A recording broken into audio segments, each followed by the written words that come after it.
Recently ছিল বরুথিনী একাদশী, এই তো সোমবারেই গেছে। আর একাদশীর দিন মায়াপুর যাব না এমনটা কখনোই হয় না। তো এবারও মায়াপুর গেছিলাম এবং তার সাথে সাথে আমি আরও অনেক কিছু গ্রন্থ সংগ্রহ করে এনেছি।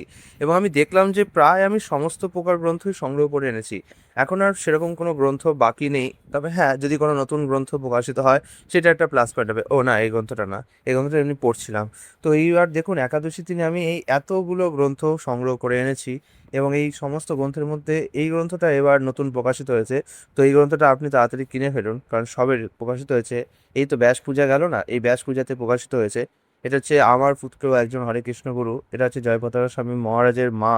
তিনি এটা লিখেছিলেন, কিন্তু তিনি এটা লিখেনি, মানে তার স্মৃতিকথা অনুসারে। তিনি তো প্রয়াত হয়েছে অনেকদিন হলো। তার স্মৃতিকথা অনুসারে পাণ্ডব দাস তিনি এটাকে সংকলন করেছেন। ঠিক আছে। তো এই গ্রন্থটা খুব ভালো গ্রন্থ। এটা জয়প্রতাপ স্বামী মহারাজের মা তার ছোটবেলার জীবনের কথা, মানে জয়পাল দাস মহারাজের ছোটবেলার জীবনের কথা, সেগুলো আমাদের খুব সুন্দরভাবে শুনিয়েছেন। তো এই গ্রন্থটা অবশ্যই আমি বলবো আপনারা যদি পান সংগ্রহ করে নিন, সংগ্রহ করে পড়ুন, আপনাদের অনেক বেশ ভালো লাগবে। ঠিক আছে। পড়তে খুব ভালো লাগবে। এবং আমিও পড়েছি, এই যে গুরু মহারাজের কিছু ছবি রয়েছে। ঠিক আছে, খুব সুন্দর সুন্দর ছবি রয়েছে। এবং এই দেখতে পাচ্ছেন, খুব সুন্দর সুন্দর কিছু তার ছবি রয়েছে। তো এগুলো অবশ্যই যদি পান আপনারা সংগ্রহ করে পড়ে নিন। এই গ্রন্থটা খুব ভালো গ্রন্থ। 300 টাকার মতো দাম নিয়েছে এই গ্রন্থটার। তারপরে আমি একটা গ্রন্থ দেখলাম, সেটা হচ্ছে শ্রী নামামৃত। এই গ্রন্থটা আমি দেখলাম যে খুব দাম কম, মানে এর যে এখন রিসেন্ট একটা নতুন কপি বেরিয়েছে, মানে নতুন সংস্করণ বেরিয়েছে, তার দাম মনে হয় 150 কি 200 টাকা হবে। বাট এটার দাম আমার 135 টাকা পড়লো, তাই আমি এটা সংগ্রহ করলাম। এবং এটা একটাই ছিল। এই নামামৃত গ্রন্থটা হচ্ছে খুব সুন্দর, অত্যন্ত সুন্দর। কারণ এখানে নামের যে মহিমা, সেই মহিমার ব্যাপারে ছিল প্রভুপাদ যত যা যা লিখেছেন, সেই সমস্ত কিছু। এছাড়াও আরো অনেক যা যা জিনিস আছে নামের ব্যাপারে, যেমন শ্রীমদ্ ভাগবতে কি বলা হয়েছে। ঠিক আছে। বৃহৎ ভাগবতে কি বলা হয়েছে। তারপরে নেক্টার অফ ডিভোশনে কি বলা হয়েছে, চৈতন্য চৈতামৃতে কি বলা হয়েছে, নেক্টার অফ ডিস্ট্রাকশনে কি বলা হয়েছে, কোনো মানে পার্টিকুলার কোনো পুরাণে কি বলা হয়েছে। অর্থাৎ এই গ্রন্থটা পুরোপুরি ডেডিকেটেড করেছে নামের মহিমার ব্যাপারে। তো যাদের চ্যান্টিংয়ে খুব অসুবিধা হচ্ছে, যারা চ্যান্টিং করতে করতে খুব মনোযোগ হারিয়ে ফেলছেন, প্রপারলি চ্যান্টিং হচ্ছেন না, তাদের বুঝতে হবে যে নামের মহিমার ব্যাপারে আপনারা যথাযথভাবে অবগত নন। তাই জন্য আমি বলবো নামের মহিমার ব্যাপারে অবশ্যই আপনারা পাঠ করুন। তবে হ্যাঁ, যেহেতু এই গ্রন্থটা বাংলাতে এখনো অনুদিত হয়নি, বা যদি হয়েও থাকে তাহলে আমার জানা নেই, তাই আমি বলবো যে যারা ইংলিশ পড়েন তাদের একটু আশীর্বাদ স্বরূপ, এটা ব্লেসিং স্বরূপ, যে আপনারা আপনাদের এই নলেজটাকে, ইংলিশ জানা নলেজটাকে এবার কাজে লাগাতে পারবেন এই গ্রন্থটি পড়ার মাধ্যমে। এই গ্রন্থটি খুব সুন্দরভাবে নামের মহিমাকে ডিটেলে বর্ণনা করেছে। নামের মহিমা যেহেতু অনেক শাস্ত্রে অনেক জায়গায় ছড়িয়ে ছিটিয়ে রয়েছে, তো সেখানে অনেক সময় এমন হতে পারে যে আমরা সমস্ত জায়গা থেকে সেই মহিমাগুলোকে পড়তে পারছি না। তাই এই গ্রন্থটা পড়লে কিন্তু নামের মহিমা আপনারা একসাথে জানতে পারবেন, এবং হয়তো আপনাদের চ্যান্টিংটা আরও বেশি উন্নত হবে। এরপরে যে গ্রন্থটা আমি কিনলাম সেটা খুব খুব ইম্পর্টেন্ট গ্রন্থ, এবং আপনাদের অবশ্যই সংগ্রহ করা উচিত। তার নাম হচ্ছে বৈষ্ণব সদাচার। এবং এই গ্রন্থটি দুটো ভাগে বিভক্ত। প্রথম ভাগটি সম্পাদনা করেছেন শ্রীমদ্ ভক্তিচারু সাহেব মহারাজ, আর দ্বিতীয় ভাগটি সম্পাদনা করেছেন শ্রীমৎ রাধানাথ স্বামী মহারাজ।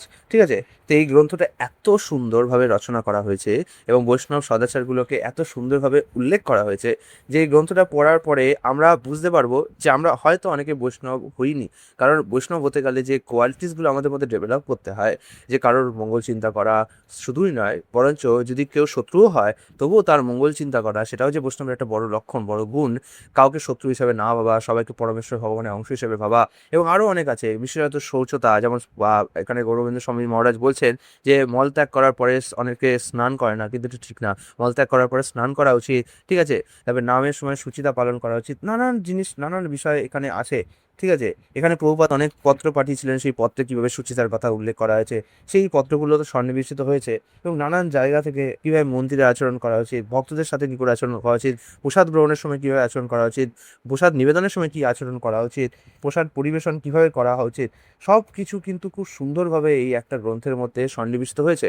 ফলে যারা কিন্তু ভক্ত আচরণের সম্বন্ধে খুব একটা অবগত নন, তাদের আমি বলবো এই গ্রন্থটা অবশ্যই পাঠ করা। এমনকি শুধু ভক্তই না, যারা এখন অভক্ত রয়েছেন তাদেরও এই গ্রন্থটা পাঠ করা উচিত। কারণ বৈষ্ণব আচরণ হচ্ছে সর্বোচ্চ আচরণ, এবং এই আচরণের মধ্যে আমাদের মধ্যে ভগবান, যেহেতু আমরা ভগবানকে ধারণ করছি, ভগবানকে সেবা করার দায়িত্ব নিচ্ছি, তাই এই আচরণে প্রকাশ পায় হচ্ছে সব থেকে মানে কি বলবো, সব থেকে সৌন্দর্য। পৃথিবীতে এমন কোনো সৌন্দর্য নেই যেটা বৈষ্ণবদের মধ্যে প্রকাশিত হয় না। অতিরিক্ত সমস্ত সদ্গুণাবলী বৈষ্ণবের মধ্যে প্রকাশিত হয়। তো বৈষ্ণবের যেহেতু গুরুদায়িত্ব অনেক, তাই বৈষ্ণবের আচরণ হওয়া উচিত শিক্ষণীয়, এবং সবার এই বৈষ্ণবের আচরণ থেকে শিক্ষা নেওয়া উচিত। তাই জন্য আমি বলবো, তাই বৈষ্ণবের আচরণ, আপনার বৈষ্ণব সদাচার এই গ্রন্থটি পড়ুন, আপনারা অনেক কিছু ব্যাপারে জানতে পারবেন। 3 নম্বর যে গ্রন্থ আমি নিলাম সেটা হচ্ছে গৌড়ের প্রাণ রামকেলি। গ্রন্থটি আমি এখনো পাঠ করিনি এবং যতদূর আমার মনে হচ্ছে রামকেলির বিষয়ে এখানে আলোচনা করা হয়েছে।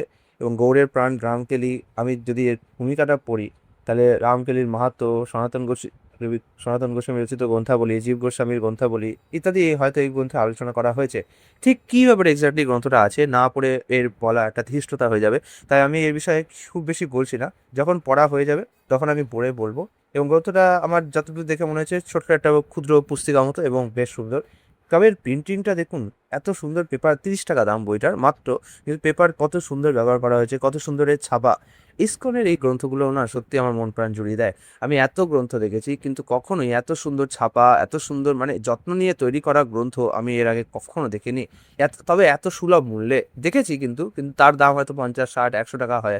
কিন্তু এত সুলভ মূল্যে এত সুন্দর সুন্দর গ্রন্থ এখানে পাচ্ছি, আর এত অমূল্য এখানে রয়েছে এর তত্ত্ব বিষয়গুলো আলোচনা, যে আমি কি বলবো, এর দাম কি করে 30 টাকা হয় ভাবোই আমি। কিন্তু তাও অনেক মানুষ এগুলো কেনা উচিত। তারপর আমি যে গ্রন্থটা পেয়েছি সেটা আমি জব নিয়ে এসেছি, কারণ আমি চ্যান্টিং রিসেন্টলি শুরু করেছি এবং আমি চ্যান্টিং করার জন্য অনেক স্ট্রাগল করছি, কিন্তু তাও আমি চ্যান্টিংটাকে বজায় রাখছি। তাই জন্য আমি এই গ্রন্থটা একটুখানি পড়লাম। তো আমার এটা ভালো লাগলো পড়ে, যে কী করে চ্যান্টিং করা উচিত সেই রকম বিষয়ে অনেক কিছু এখানে এই বইতে সন্নিবিষ্ট হয়েছে। বিশেষত এই বইতে প্রভুজি চেষ্টা করেছেন ভাগবত, শিল প্রভুপাদের যে পত্রই বেশি আছে, তো সেগুলো থেকে আমাদের চ্যান্টিংয়ের উন্নতি করার জন্য কী কী আদেশ নির্দেশ দেওয়া আছে সেই সমস্তগুলোকে সন্নিবিষ্ট করতে। এছাড়াও প্রভুজি বলছেন যে আমাদের চেষ্টা করা উচিত অন্তত মালা টানা করার।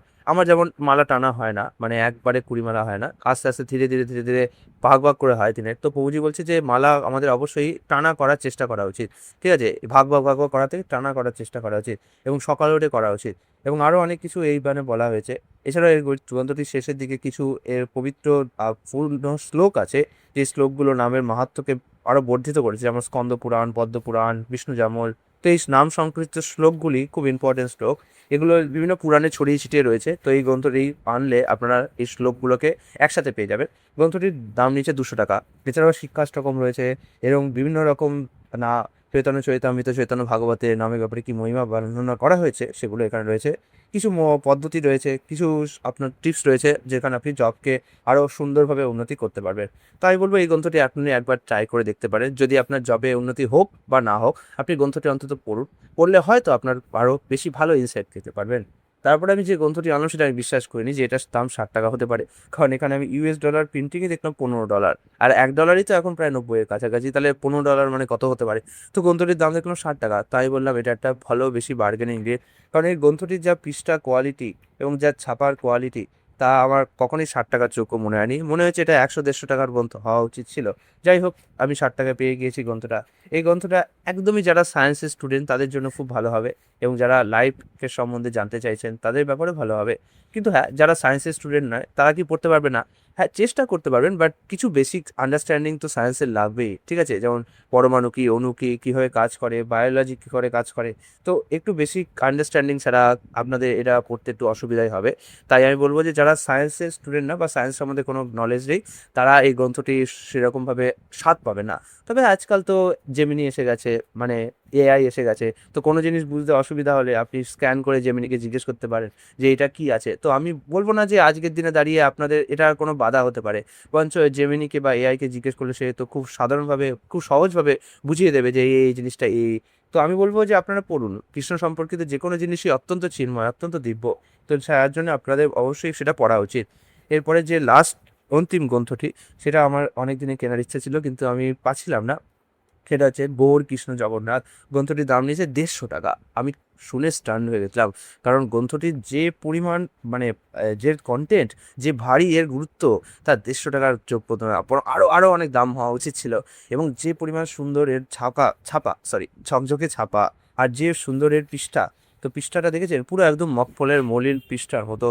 তাহলে ভাবুন এর দাম এত কি করে কম হতে পারে, সেটাই আমি অবাক করে দিয়েছিল। আমি তো গ্রন্থ অনেক কিনেছি, অনেক উপন্যাস গল্প কিনেছি, কিন্তু আমি কখনোই দেখিনি যে এত সুন্দর ঝকঝকে ছাপা গ্রন্থ এত সুলভ মূল্যে আমাদের দেওয়া হচ্ছে, যার কন্টেন্ট কিনা এত ভালো, এত ভারী। এবং এই গ্রন্থটি 3টি ভাগে বিভক্ত: গৌড়, কৃষ্ণ আর জগন্নাথ। অর্থাৎ আমাদের 3 জনের ব্যাপারে আলোচনা করা আছে। যদিও আমরা জানি এরা 3 জন নয়, এরা একই জন, কিন্তু তবুও এখানে ছিল গৌরকিশোর দাস বাবাজি মহারাজ গৌড়ের ব্যাপারে মানে চৈতন্য মহাপ্রভুর ব্যাপারে, কৃষ্ণের ব্যাপারে এবং জগন্নাথের ব্যাপারে যে সমস্ত প্রবন্ধগুলো লিখেছিলেন ভগবত দর্শন পত্রিকায়, উড়িয়া ভগবত দর্শন পত্রিকায়, সেই সমস্ত প্রবন্ধগুলি থেকে কিছু বাছাই করা মণিমুক্ত এই বইতে সন্নিবিষ্ট করা হয়েছে। প্রথমে আছে হচ্ছে শ্রীকৃষ্ণ, দ্বিতীয় অধ্যায় আছে গৌড় সম্বন্ধ প্রবন্ধাবলী, আর 3 নম্বরে আছে, তৃতীয় অধ্যায় আছে শ্রী জগন্নাথ সম্পর্কিত প্রবন্ধাবলী। আপনাদের যদি সময় থাকে তাহলে একবার পজ করে এর ইন্ডেক্সটা মানে সূচিপত্রটা দেখে নিতে পারেন, যাতে আপনারা বুঝতে পারেন যে এর মধ্যে কী কী কন্টেন্ট আছে। এদিকে আছে কিছু বাংলা গ্রন্থাবলীর তালিকা, এদিকে আর নিচে আছে উড়িয়া গ্রন্থাবলীর তালিকা। গৌরকিশোর দাস বাবাজি মহারাজের গৌর গোবিন্দ স্বামী মহারাজের আমার গ্রন্থগুলো সংগ্রহ করার প্রক্রিয়া চলছে। আরও কিছু গ্রন্থ সংগ্রহ করা এখনও বাকি আছে, তার মধ্যে বিরোহিনী রাধারানী এই গ্রন্থটা খুব ইম্পর্টেন্ট, এটা সংগ্রহ করা বাকি আছে, আমি শীঘ্রই সংগ্রহ করে নেব। তো আপনারা দেখতে পাচ্ছেন, হ্যাঁ, এর মধ্যে কিন্তু লেখা অত্যন্ত অত্যন্ত সুন্দর। আপনারা পড়লেই বুঝতে পারবেন যে এর ভাষা প্রাঞ্জল এবং এর সাথে সাথে তিনি যে উদাহরণগুলো ব্যবহার করেছেন তা এত সুন্দরভাবে ব্যবহার করেছেন যে মানে পড়েই মনে হয় যে মানিয়ে যায়, আমাদেরকে সেটা সরাসরি বলছেন। তাই এর ভাষা খুব সুন্দর। হ্যাঁ, কোনো কোনো জায়গায় আপনারা মনে হতে পারে জটিল, তাত্ত্বিকভাবে জটিল মানে কঠিন আলোচনা, সেটা কিছু তত্ত্ব আছে, সেই তত্ত্বগুলো না জানলে অবশ্যই বোঝা মুশকিল। ঠিক আছে, যেমন ব্রহ্মজ্যোতি কী, ব্রহ্ম সাযুজ্য মুক্তি কী, এই ধরনের জিনিসগুলো একটু জানার দরকার আছে। তবে হ্যাঁ, হার্ডকোর আপনার অত কঠিন লাগবে না, আপনারা পড়তে পড়তে পড়তে পড়তে ধীরে ধীরে শিখে যাবেন সব কিছু। তো এই কটা গ্রন্থ ছিল আমার কাছে যা আমি এইবার সংগ্রহ করেছি। সব ক্ষেত্রে হয়তো দাম বলা সম্ভব হয়নি, তাও একবার আমি যেটুকু মনে আছে বলে দিচ্ছি লাস্টে। গৌরকৃষ্ণ জগন্নাথ 150 টাকা, লাইফ অ্যান্ড ম্যাটার 60 টাকা, রামকেলি 30 টাকা, বৈষ্ণব সাদাচার মনে হয় 150 টাকায় নিয়েছে, 100 টাকা নিয়েছে, ঠিক আছে, এক্স্যাক্টলি এখন আমার মনে পড়ছে না, আর এর স্লিপটা হারিয়ে গেছে। জব নিয়েছে 200 টাকা। আমি তো বললাম 135 টাকা, কিন্তু এর নতুন প্রিন্টটা মনে হয় এত কম দাম না, মনে হয় 200 টাকা বা 150 টাকা হতে পারে। আর আমার পুত্র একজন হরে কৃষ্ণ গুরু এটা নিয়েছে হচ্ছে 300 টাকা, এটা রিসেন্ট প্রিন্ট হয়েছে। তো এই হচ্ছে সমস্ত কিছু গ্রন্থের একটা তালিকা। আমি সেপারেট একটা ভিডিও আনবো, ভিডিও এনে সমস্ত কিছু গ্রন্থের ব্যাপারে আরও বেশি ডিটেলে আলোচনা করবো, যেটা এখনও সম্ভব হয়নি। ঠিক আছে, তাই জন্য অবশ্যই আপনাদের এই চ্যানেলটা সাবস্ক্রাইব করতে হবে, এবং যদি কোনো প্রশ্ন থাকে অবশ্যই জিজ্ঞেস করুন, আমি অবশ্যই উত্তর দেবো। হরে কৃষ্ণ।